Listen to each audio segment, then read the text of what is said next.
Real quick, Happy New Year. So glad that you're here. Kids, y'all want to yell out what you got for Christmas? Anybody just particularly proud of what they got for Christmas? Whoa, whoa, whoa, whoa. Okay, what'd you get, Griffin? Oh, you brought it with you. Yes, awesome. Okay, yeah, don't leave that stuff at home. Robbers, yes. Yeah. A Sonic 3D Blast. Yes, go ahead. Season passes to Magic Springs. I believe those come with friend passes as well. Happy New Year. This is a time when we start thinking a lot about our life and our past, and that's one of the reasons we had David Tipton do communion today, because he's so much like Jimmy Stewart, and It's a Wonderful Life, and just get you to think about... We're having a baptism class like we talked about on January 22nd, and that is actually going to be from 1 to 2 in the afternoon, because next week those classes for the month of January is going to be a combined class with Brother J.C. Thomas and Brother Joel Anderson on one of our major initiatives for our vision of being a church that is multicultural in a city that is multicultural. And so I highly encourage you to come, participate, and let us grow as disciples in Jesus' way in this. Okay, so we're starting a new series today called Preaching What We Practice. And the reason that we're going to do this over the next 6 weeks is because we do a lot every week, and we rarely step back to ask the question why and what's it doing to us over time. And today I want to talk about singing. So I grew up in a 10-person church. Maybe I've mentioned that before. And one of the people who led singing regularly was Brian. Brian was a boy who had Down syndrome. He was a little bit older than me, but he was a friend of mine and Richard, and we would sit in the back, and when church was going along, Brian would always do what he was supposed to do. Like, he would do this when he was, because I assumed Peter and Paul did that at some point. And he would hold up the fingers of the verses that he was going to be singing. And me and Richard, when church was going long, we would try to go in the back row and be like, do the last verse, Brian. And Brian would argue with us when we would do that. He'd be like, no, while he's leading singing.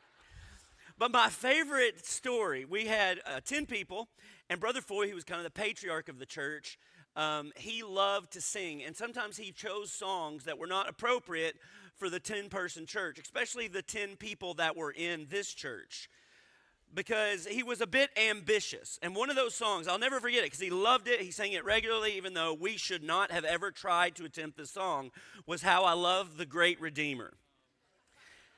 And we didn't have a team of people. We were the team of people. And Brother Foy, who, like I said, very ambitious, would get up there and sing the song, and he would do all the parts. So it would start off with the sisters, and he would be like, he is everything to me, to me. He is everything to me. And he would do that over and over again. It was like watching a one-man worship team up there doing it. So a lot of us have funny stories when it comes to singing in church, right? One of the things that's interesting when I've walked alongside friends who have walked away from faith in Jesus and church for the last 20 years, and one of the things, matter of fact, the thing that they miss is singing. They miss singing. And, a lot of us have overemphasized certain parts of singing, but it's an important part of what we do. And most of us are unaware of how important it is. Do you know that Genesis 1 is written as a poem, as a song? It's almost as if God sang creation into existence. In fact, modern people call the West disenchanted. Means that there's not much, it doesn't feel like it's very meaningful. Life doesn't feel very significant or meaningful. But the word enchanted comes from the word canto or song. It's like what has happened in this revolution of enlightenment is that we have stripped the music out of our life. But God creates the world singing. Jesus dies Singing. Psalm 22. And we find out in Revelation right now that the saints who have gone before us are singing. Singing and worship is central in Revelation, because when we try to read a book about end times and predictions and timetables, we miss that worship is the key thing that's happening in Revelation. God's vision for our world is in Revelation with worship.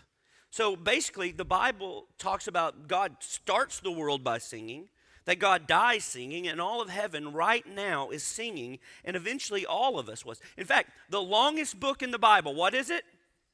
Psalms. It's not the prophets, it's the Psalms. Because God knows what we forget.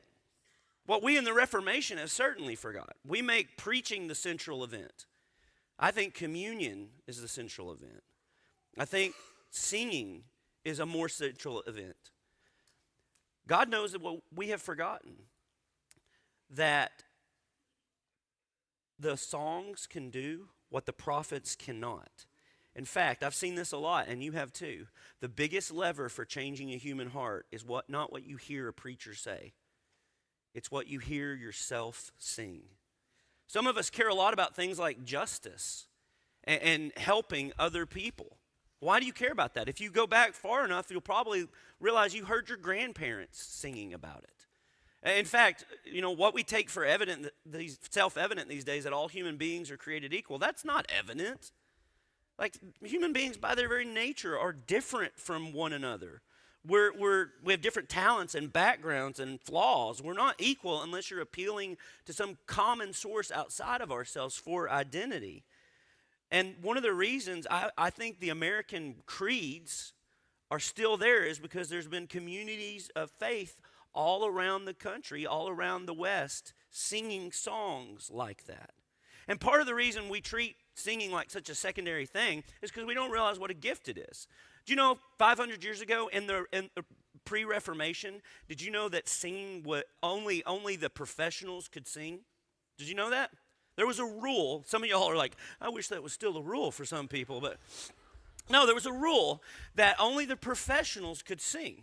So you would come and you would watch professionally trained singers play very difficult instruments, and they would be able to do it. And that's one of the reasons the Reformation happened.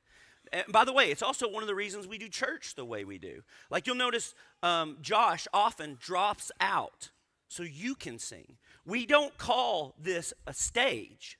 Stage is for entertainment. This is a platform. Platforms are for engagement, right?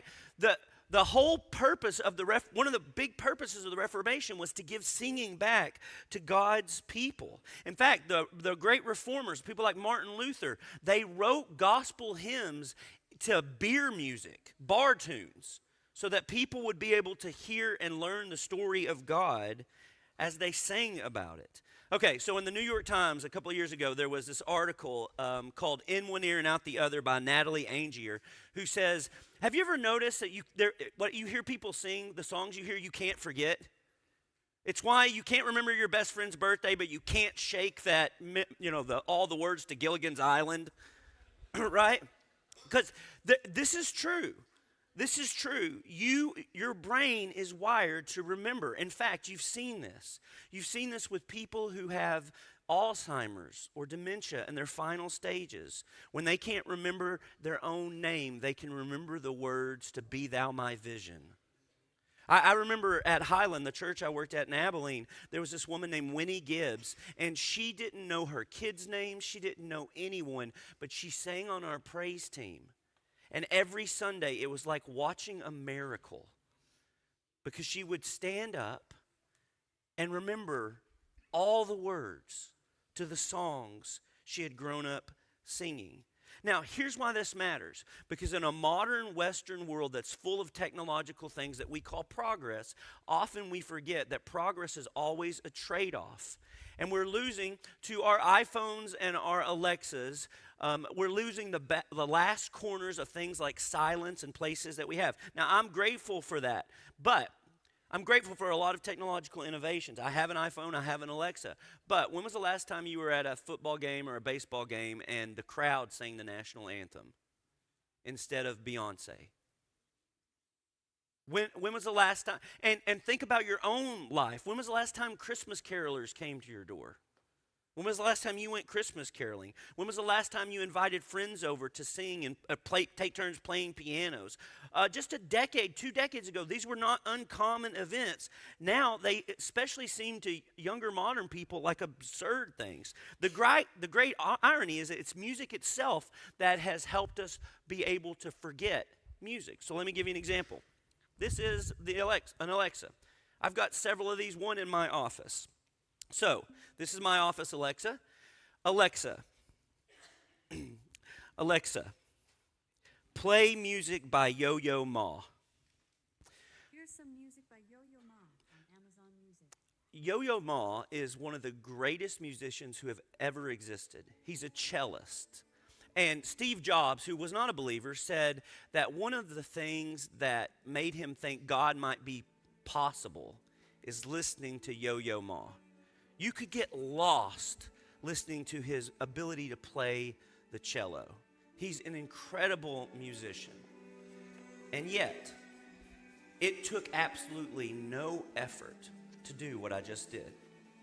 To listen to the greatest musicians is incredibly easy. It's at your fingertips. You can hear it at any point you want. But it also doesn't require anything from you. Alexa, don't do this now. Okay? We're just going to turn you down, Alexa. It requires nothing of you except apparently a little patience. But here's the thing.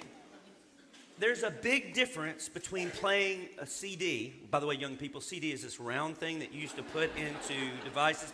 Don't worry, United Voice Worship just came out with a new one. Anyway, there's... So it requires nothing for you to play a CD. It requires a lot for you to learn how to practice to play something like a guitar. One is instantly rewarding. The other one requires time and patience. One satisfies and one requires sacrifice. One is God-like. You can instantly play Radiohead or Elvis. And the other requires sacrifice. The other one requires you to realize you're incompetent as you grow into competency. It requires you to realize how small of a creature you are. One is a purchase, and the other is a practice. And practice is what this series is about. Here's one of the things I didn't notice until I came back to Arkansas. You all know that I worked at churches that had, we had a cappella service, but we also had an instrumental service. And one of the things I appreciate about coming back is that our family sings more. I love a good band. There's a lot of strength to instrumental worship, but one of its weaknesses, and one of the reasons that Josh drops out the worship team a lot, is because we don't want you to forget what we're practicing. That this is an aid to help you sing, us sing. And here's what happens when you forget that what this practice is about. When you are the primary, when we are the primary worshipers, you remember that church doesn't happen without you. Church is not just what happens in a building. It also means that when someone needs something, you remember, hey, I've been practicing. Maybe I need to show up with a casserole. Maybe I'm the one who needs to step up and be the hands and feet of Jesus. And two, this is huge. Listen, I'm talking to largely people from America who have been discipled by advertisements more than almost anything else.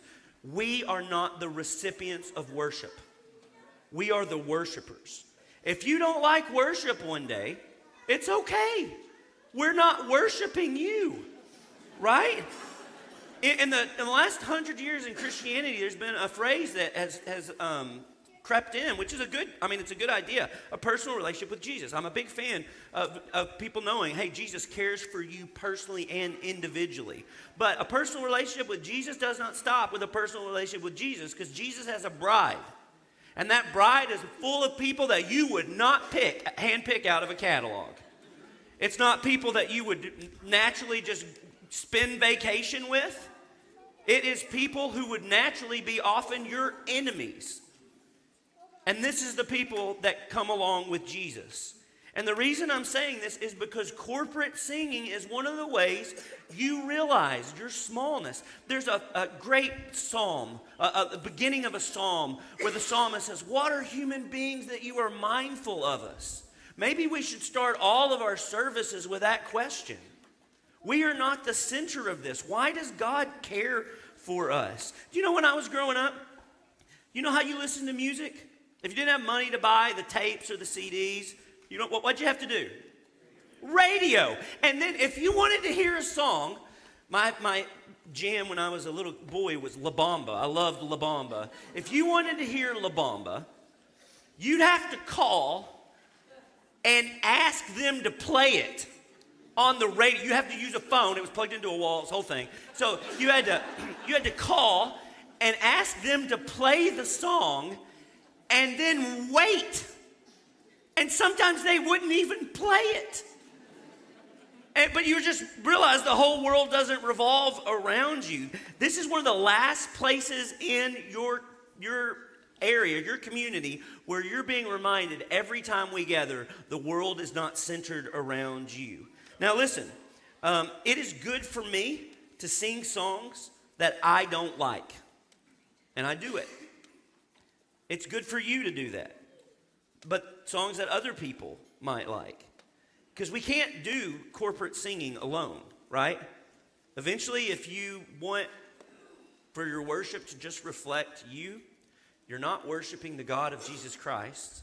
And practically, you're going to wind up in a kitchen by yourself with the Alexa.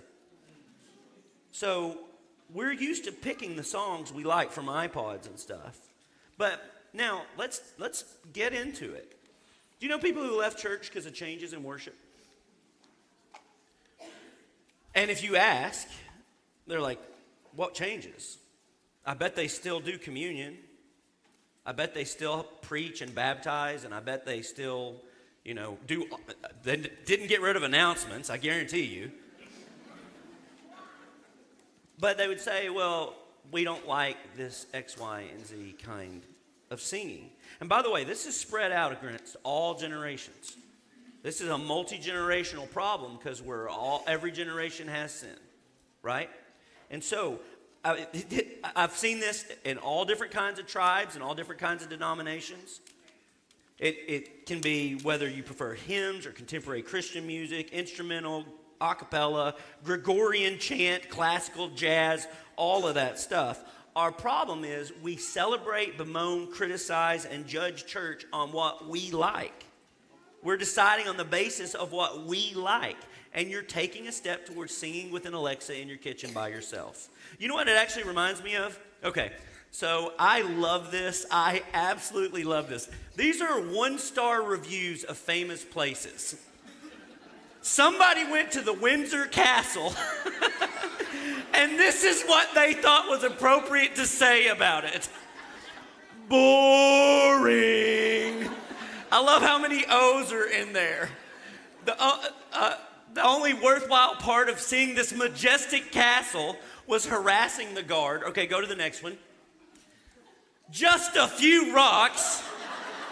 Stonehenge. I wanted to show you a couple of Stonehenge. Go to the next one. Why people come from all around the world to see a pile of stones, I never understand. And if I wanted to get the time back that I spent walking around some rocks, I would do anything to see some. All right, let me show you. People still don't know what Stonehenge is. It's this mysterious place in the universe that is like, it's so like, it makes you feel small and, you're trying to realize like we don't understand so much about the world and our own history. And this person comes here. 2 people came here and gave it 1-star reviews because it's a pile of rocks. Okay, go to the next one. More like mediocre canyon. This person comes to the Grand Canyon, looks down, and is like, I know exactly the word to use for my Yelp review. All right, next one. Meh.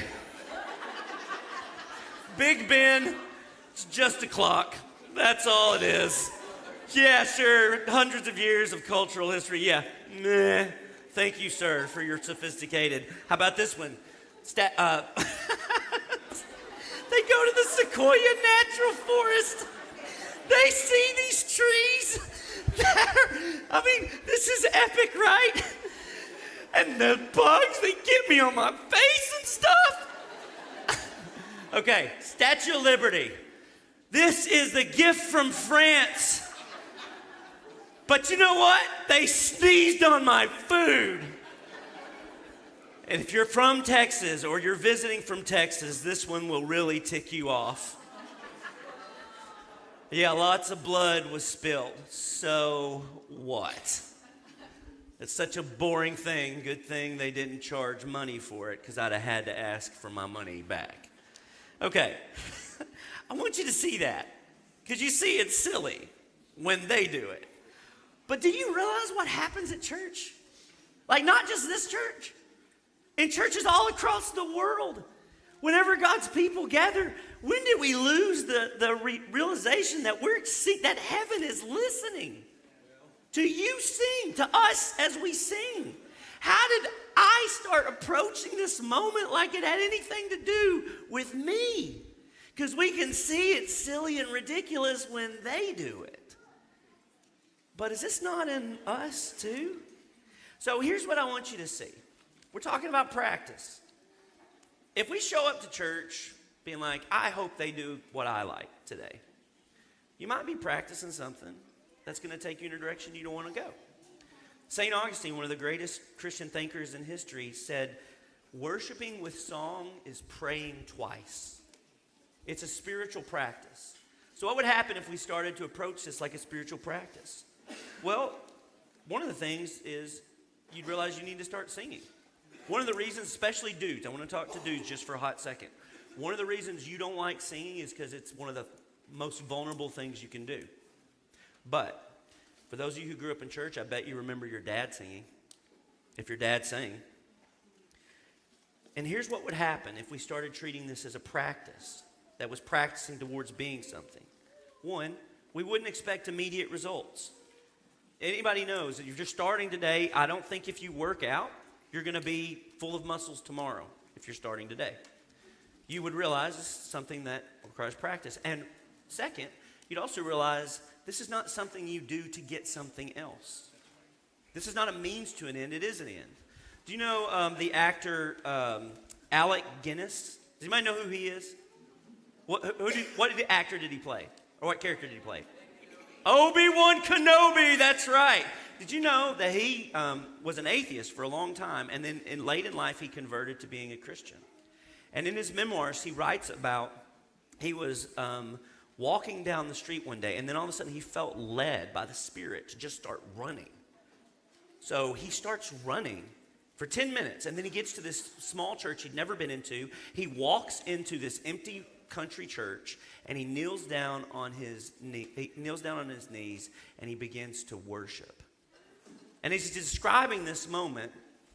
Alec Guinness / Obi-Wan Kenobi says that, I don't know what I was doing. It was a rather nonsensical expression of love. I think that's the best definition of worship I've ever heard. It's not about what it does for you. It's not about making you better or making you feel something. It's the answer to the question, what are human beings that you are mindful of us, God? God is here every time we gather. We can't forget that. Okay, if worship was a practice, we could sing on behalf of other people. There are songs that I don't like, that I sing because I know other people do.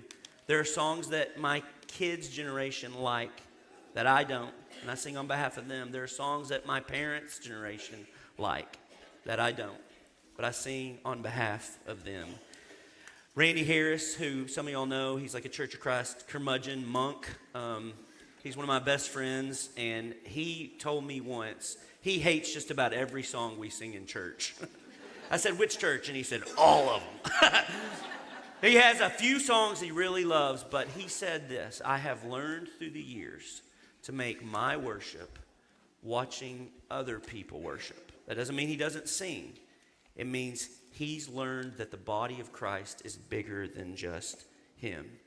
And When you realize that, you can sing on behalf of others. I remember a funeral that I was a part of in Texas a few years ago where this man had died, and he was a wonderful man. And his daughter was going to sing, "I Know That My Redeemer Lives," because she was the singer that did this for all the funerals, but it was her dad. And she gets a fourth through the song, and then she chokes up, and she can't sing it. And one of her best friends stands up and takes the mic and puts her arm around her and finishes the song. That's what church is. Some days we sing for other people because they can't. Some days, some people come to church and they don't have the faith. They don't have the faith to be able to say, "I believe that God is sovereign and in control." We'll sing that for you then. Some days we have to have enough faith to sing for another. And number 3, if we realize this, we would be able to see that God works sometimes best in the wilderness. For people who are used to getting our way, this is one way God might save our soul. All the church hopping that's happened over the past 20 years, I believe one of the reasons we're not experiencing greater engagement with God is because we have abandoned His voice and tried to choose tunes we liked. But Jesus, before He begins His life that impacted the world, goes into the desert. So when those times of dryness happen, remember, God's not absent. God may be working more profoundly. And then finally, we could actually praise God. If corporate singing were a spiritual practice, God would be at the center of it. And whenever God's at the center of it, you know what humans do? They bow. That's what we do. There's a reason that Paul, when he was in prison, writing back to these churches that he planted, these fledgling churches, one of the things he kept telling them was stuff like this in Ephesians 5. Be filled with the Spirit, speaking to one another with psalms and hymns and songs from the Spirit. Sing and make music from your heart to the Lord, always giving thanks to God the Father for everything in the name of our Lord King Jesus. Singing is one of the most fundamental spiritual practices because this is how the story of God gets in your bone. It is an act of resistance. It's significant that most revolutions that were Jesus-centric started with songs. From the Reformation to the civil rights, singing is about courage and gratitude. You remember in the book of Acts when Paul, the one who just wrote that letter to the church, those churches in Ephesus, telling them, hey, when you get together, sing to one another. Sing to one another. Paul, at one point, he's planning the first church in Europe. And he's arrested and beaten with him and his compadre Silas. And they're tortured. They're put in stocks, and it's not the Puritan kind of stocks. They're put in prison, and it's not modern kind of prison. It's the kind that's meant to torture and even kill you. You're not given food. It's shameful, all these things. And in the middle of all this horrible moment, about midnight, they start singing hymns to God. And the other prisoners were listening to them. I bet they were. This is why Paul writes to the churches he plants to don't forget to practice singing. And every church ever since has done so. And while it might not look like much, and while it sometimes sounded like even less, it was the way we were remembering and being remembered as the body of Christ. And with the way we remembered this revolution that we are a part of that started in Genesis 1. And it may not look like something that's changed the world. It has. And it can change your world. Because one day the world as you know it will change. Maybe you saw this video. It went viral several years ago, but it was a Nashville Christian school teacher named Ben Ellis who was about to die. He had stage 4 cancer.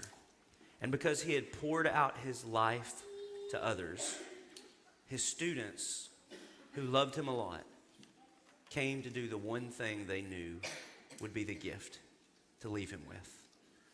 And this is the video that was taken of him, this dying man, Ben, listening to his students give him the gift of singing. Becomes free, and my shame is undone.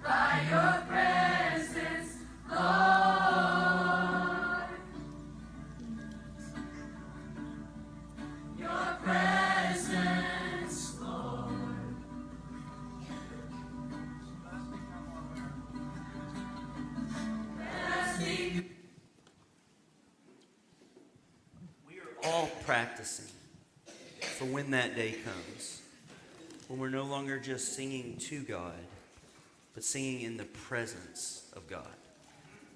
So, for just a few more minutes, let's stand and practice together.